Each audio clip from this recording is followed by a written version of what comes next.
ওটা পশ্চিমবঙ্গের সব মিউনিসিপ্যালিটি হেরে গেছিল, কাঁথি পুরসভা একমাত্র জিতেছিল 95 সালে। দেখেছি সন্দেশখালীর পরাজয়ের কারণ কিছু নেই, সমস্ত ওখানে পুলিশ প্রশাসনের পক্ষ থেকে ব্যাপকভাবে আপনার ম্যাল প্র্যাকটিসেস করা হয়েছে, যেখানে নজরদারি ছিল না। ইভিন ইভিএমও পরিবর্তন হয়তো করেছে, আমরা জানি না, সঠিকভাবে বলতে পারবো না, কিন্তু আমাদের মনে হয়েছে আশ্চর্য ফল বেরিয়েছে।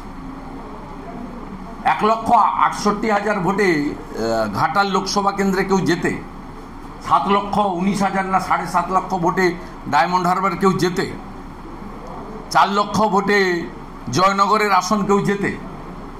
কিন্তু আশ্চর্য ফল।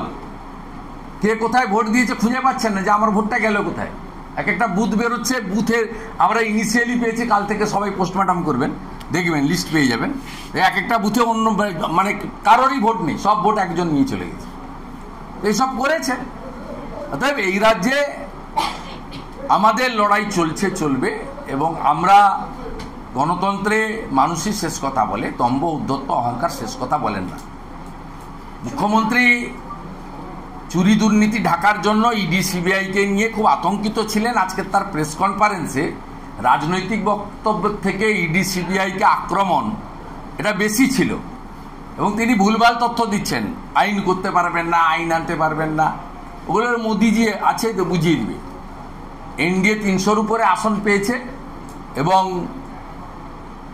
রাজ্যসভাতেও বিজেপির মেজরিটি রয়েছে।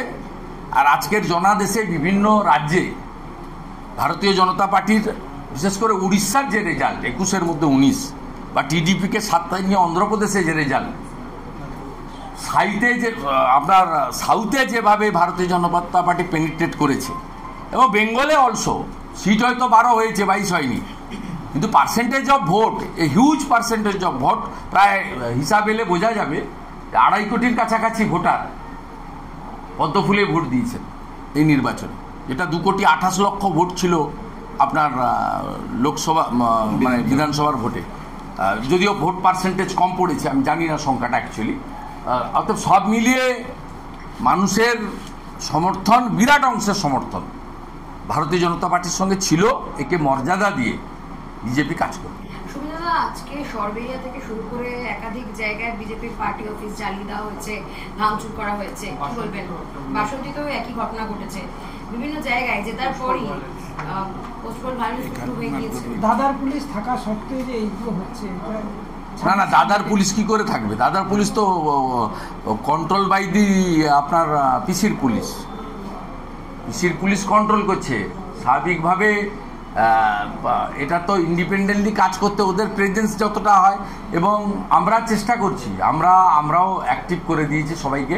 আমরা লোকজনের পাশে থাকবো, আমাদের লিমিটেশনের মধ্যে আমরা থাকবো। আমরা এর আগেও সেফ হাউস করেছি, লোককে করেছি। পশ্চিমবঙ্গে প্র্যাকটিস আছে, এবং এটা বন্ধ করার দায়িত্ব তো প্রশাসনের। প্রশাসন আর দল যখন এক হয়ে যায়, পুলিশ যখন গিয়ে পোলিং এজেন্টকে গ্রেপ্তার করে, পুলিশ যখন গিয়ে মিথ্যা মামলা তৈরি করে, পুলিশ যখন গিয়ে তৃণমূলের হয়ে ভোট অর্গানাইজ করে, ক্যাম্পেইন করে, স্বাভাবিকভাবে সেই প্রশাসনের কাছ থেকে এর থেকে বেশি কিছু আমরা আশা করতে পারি না। যেভাবে একাধিক দুর্নীতি হয়েছে, চাকরি চুরি হয়েছে, একাধিক কেন্দ্রীয় এজেন্সি তারা তদন্ত করছে, তারপরে সন্দেশখালী মহিলাদের উপর অত্যাচার, কোনোভাবেই কি সেইগুলো এত বিষয় এতগুলো না বিরাটভাবে প্রভাব পড়েনি তো, বরঞ্চ বেআইনিভাবে চাকরি পাওয়া লোকেরা, বেআইনিভাবে ওবিসি রিজার্ভেশন পাওয়া লোকেরা, তারা ঐক্যবদ্ধ হয়েছেন, এবং অসৎ মানুষরা এবং যারা চুরি করতে গিয়ে জুডিশিয়ারির মাধ্যমে ধরা পড়ে গেছেন। আমাদের তো ডাইরেক্ট রোল নেই, চাকরি চুরি বলুন, ওবিসি বেআইনি ওবিসিকে হিন্দুদের বঞ্চিত করে বেআইনি ওবিসি বাতিল বলুন, সব কোর্ট করেছে। এবং এখানে এরা সবাই মরিয়া হয়ে, যাদের চাকরি চুরির দায়ে বাতিল হয়েছিল, পরবর্তীকালে সুপ্রিম কোর্টে স্থগিতাদেশ দিয়েছে, তারা যদি ভোট নিতে যায়, তারা যদি ভোট গুনতে যায়, স্বাভাবিকভাবে তারা কি করতে পারে আপনার সহজেই অনুমেয়।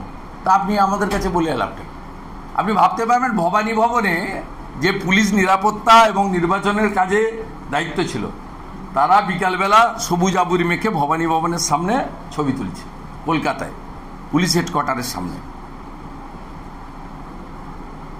ছবিটা দেখবেন, আর কারো কাছে না থাকলে আমি পাঠিয়ে দেবো।